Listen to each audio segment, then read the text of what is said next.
Apakah jamur ini bisa dimakan? Dia tidak peduli. Yang penting perutnya kenyang. Apakah air sungai yang sangat kotor ini bisa diminum? Dia juga tidak peduli. Yang penting dahaganya hilang. Pria ini terkurung di sebuah pulau terpencil di tengah kota Seoul, Korsel. Seharian di sekelilingnya hanyalah air sungai, dan ia tidak bisa berenang. Sekali nyebur rasanya seperti ingin mati. Di atasnya ada sebuah jembatan, namun tiang jembatan yang curam tentu membuatnya tidak bisa keluar. Lalu mengapa ia bisa terjebak sampai di sini? Kemarin ia berada di sekitar jembatan itu, mencoba untuk bunuh diri. Namun entah bagaimana ia bisa terdampar di pulau itu.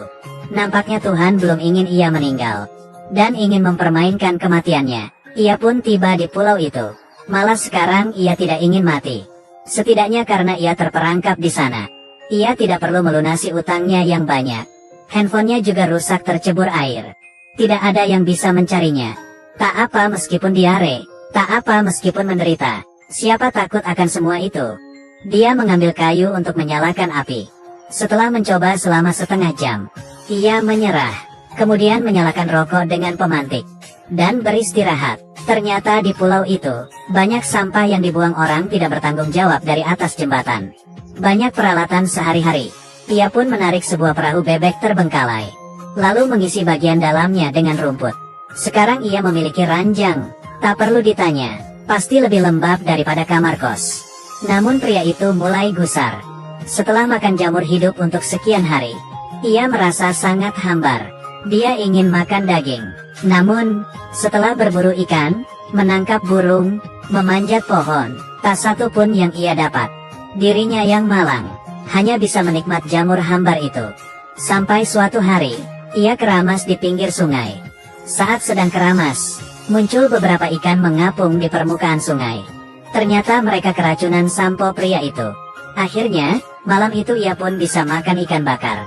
Meski ada sedikit rasa samponya, namun ia tetap memakannya dengan lahap dan puas. Bahkan sampai ke tulang-tulangnya. Tengah malam, ada seekor burung diam-diam memakan tulang ikan sisanya. Paginya ia melihat burung itu telah mati keracunan. Baiklah, burung bakar nampaknya lezat juga.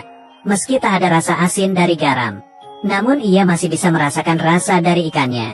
Hidupnya semakin hari semakin borjuis. Beberapa waktu pun berlalu. Hidupnya semakin bergaya. Ia bahkan menggunakan buah pinus untuk bermain golf. Permainannya para konglomerat. Hari itu di hutan, ia menemukan sebuah benda. Sebuah bungkusan mie kacang. Ia melihat gambar mie kacang di atas bungkus itu. Muncul sebuah hasrat dari dalam lubuk hatinya. Dia ingin makan mie kacang. Setiap tidur ia selalu bermimpi tentang mie kacang itu. Wah, aroma dari mie itu benar-benar membangkitkan selera. Setelah terbangun, ia bertekad untuk membuat mie kacang. Ia memetik beberapa tumbuhan, mengambil setumpuk rumput yang entah jenis apa. Semuanya ia tumbuk, lalu menuangkan air, mengaduk layaknya membuat adonan. Namun segenggam tanah hitam itu tak kunjung menyatu. Setelah setengah hari berjuang, ia hanya bisa makan ikan bakar saja. Suatu hari saat ia sedang tidur siang, ia mendengar beberapa ekor burung membuang kotorannya di atas perahu bebek. Tiba-tiba ia mendapat pencerahan. Ia mencolek kotoran burung itu dengan tangannya, melihatnya dengan teliti. Jika burung memakan tumbuhan, maka di dalam kotoran mereka pasti ada bibit tanaman yang tidak tercerna. Ia pun juga bisa memanen tumbuhannya. Ia pun segera mengeruk semua kotoran itu. Setelah terkumpul, ia pergi ke tengah pulau, mencari tanah yang mengandung cacing. Di sana ia mulai menanam kebunnya sendiri. Ia setiap hari mengumpulkan bibit, lalu disebar ke atas tanah. Karena takut tanamannya dimakan burung, ia pun menggunakan jasnya untuk membuat sebuah orang-orangan sawah. 3 bulan berlalu, ia telah menjadi seorang Tarzan yang handal. Ia sekarang memiliki rutinitas hidup. Semakin lihai memancing ikan. Setiap memancing pasti selalu dapat.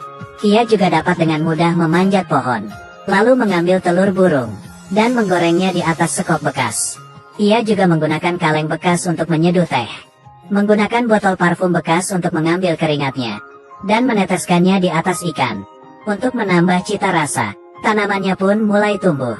Setiap hari ia mengumpulkan barang-barang bekas di seisi pulau. Siapa tahu ada sampah yang dibuang orang, dan masih dapat dipakai.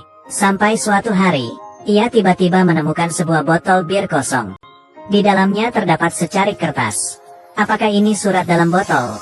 Ia mengambil kertas itu. Ternyata hanya berisi sebuah tulisan kecil. Hello, halo. Tiba-tiba ia teringat, ia pernah menulis di atas sebuah pantai dengan kata yang sama, yaitu hello. Apakah ada yang membalas pesannya itu? Kemudian, ia mengganti tulisan hello tadi menjadi how are you, apa kabar? Hari kedua, ia kembali menemukan sebuah surat botol, bertuliskan fine, THANKUNU, aku baik, bagaimana denganmu? Aku yakin kalian semua bisa menebaknya. Apa kalimat selanjutnya? Surat botol itu menunjukkan bahwa ada seseorang yang diam-diam mengamati kehidupan primitifnya. Hari itu juga, ia melihat tanaman jagung yang ia tanam. Telah tumbuh sebuah jagung kecil. Ia senang bukan kepalang. Tak habis pikir, entah dari mana, pulai tersebut kedatangan satu orang. Ia adalah seorang pengantar makanan. Ternyata dia memberi si pria 3 piring kecil mie kacang dengan rasa original, bawang, dan seafood, serta beberapa cemilan. Sepertinya dia adalah orang yang mengirim surat botol selama ini. Ia sangat mengerti si pria. Namun setelah berpikir, ia malah mengembalikan semua mie kacang itu. Sembari berkata ke si pengantar makanan, aku memang ingin sekali mie kacang. Namun jika keinginan itu mudah untuk didapat, maka sudah tidak ada nilainya lagi. Hari berikutnya, ia kembali mendapat surat. Di atasnya tertulis IAMSORRY, maaf. Waktu pun berlalu. Semua hasil kebunnya telah panen. Ada timun, jagung, kacang kedelai, cabai. Ia mempreteli jagung itu, menumbuknya hingga halus, lalu tambah air dan mengaduknya. Menggunakan botol surat tadi untuk menggiling adonan. Kemudian ia potong menjadi sehelai mie, lalu direbus. Lalu ia menggali sebuah bumbu mie kacang yang telah lama terkubur, dan ditambahkan ke atas mie. Sebuah mie kacang dari pulau terpencil. Kini siap disantap. Sembari mengaduk, ia pun terisak. Dan setelah menyantap mie buatannya, air matanya pun mengalir. Keinginannya pun terwujud sudah. Sembari makan, pria itu menangis terharu. Selama ini ia merasa bahwa apa yang ia lakukan selalu gagal. Namun sekarang, ia berhasil mewujudkan sebuah mukjizat yang hebat. Saat itu juga, dari kejauhan, seorang wanita menggunakan lensa kameranya mengabadikan momen mengharukan pria itu. Wanita itu adalah sahabat jauh dari si pria. Dia sudah 3 tahun tidak keluar dari rumahnya. Kamarnya yang remang-remang terisi penuh oleh sampah. Hidupnya benar-benar tidak lepas dari rumah. Ia bangun jam 8 pagi. Sarapan makanan kaleng dengan 172 kalori. Jalan 3000 langkah di depan dinding. Jam 9 buka komputer dan online. Jam 12 setelah ibunya keluar rumah. Lalu ia pergi mandi. Siang hari ia menyantap sebuah roti dengan 525 kalori. Kemudian berjalan 6000 langkah. Lanjut online sampai malam. Kemudian tidur jam 9. Setiap hari ia tidur di atas tumpukan bubble wrap. Ranjangnya berada di dalam lemari. Kadang saat ibunya bertanya mau makan apa, dia menjawabnya melalui SMS. Lalu ia kirim ke ibunya. Masakan ibunya diletakkan di depan kamarnya. Setelah ibunya pergi, barulah ia mengambil makanan itu. Ia juga memiliki sebuah kamera yang sangat panjang. Di Seoul, setiap tahun diadakan latihan pertahanan udara 2 kali.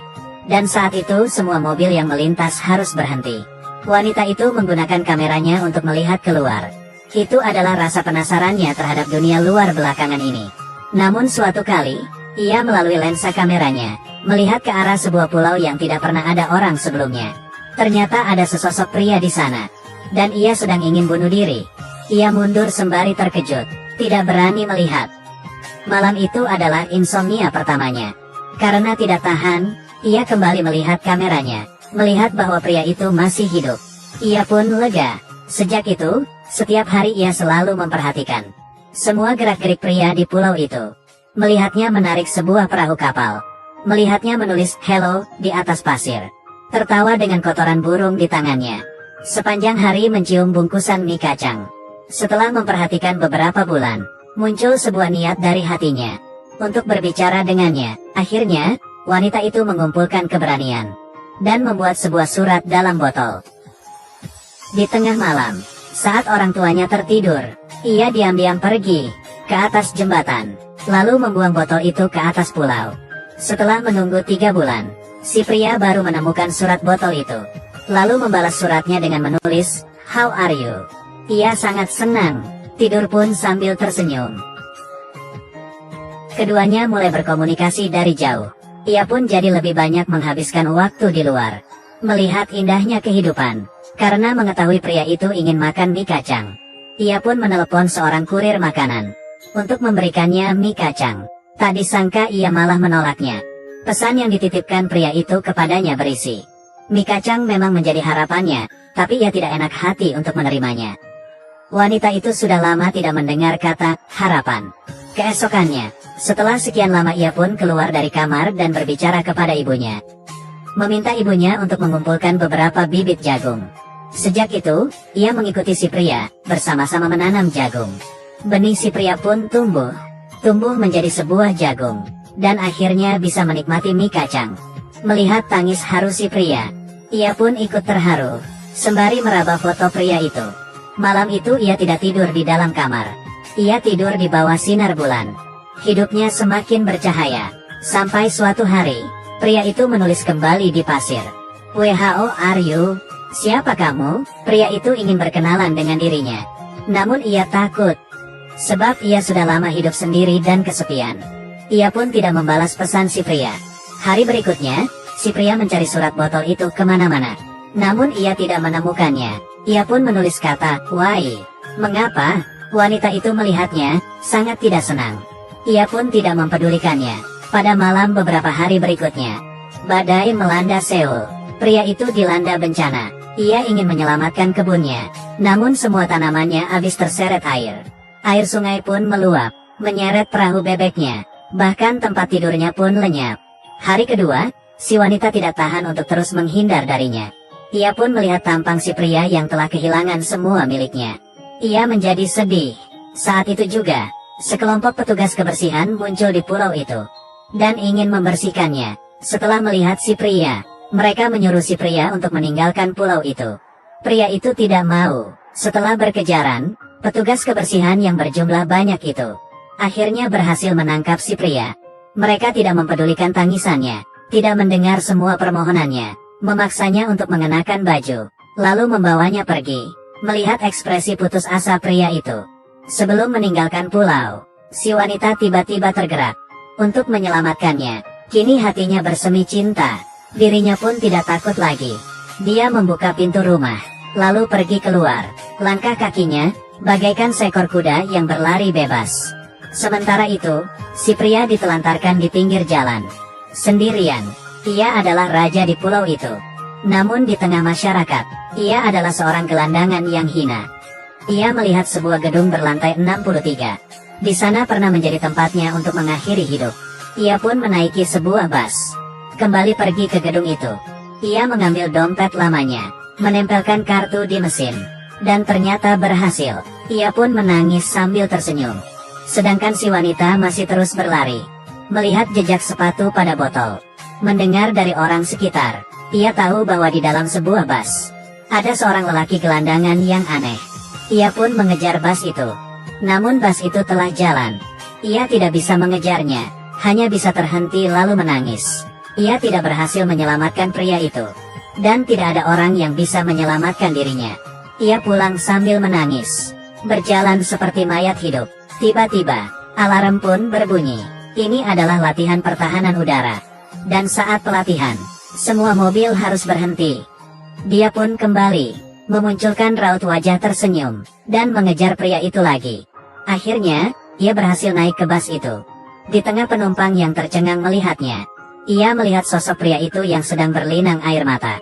Ia berjalan perlahan menuju pria itu, berbicara padanya. Ia menggunakan bahasa Inggris memperkenalkan dirinya, lalu bertanya pada si pria, "WHO are you?"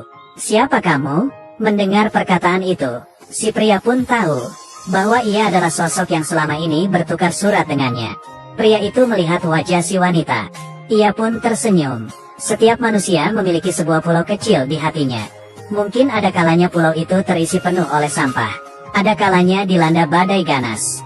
Namun jika kamu menanam pulau itu dengan bunga, maka percayalah, suatu hari, malaikat pun akan terharu. Setelah menyaksikan sampai sini, apa tanggapan kalian terhadap film ini? Aku tunggu komentar dari kalian. Buat yang suka jangan lupa like, ya.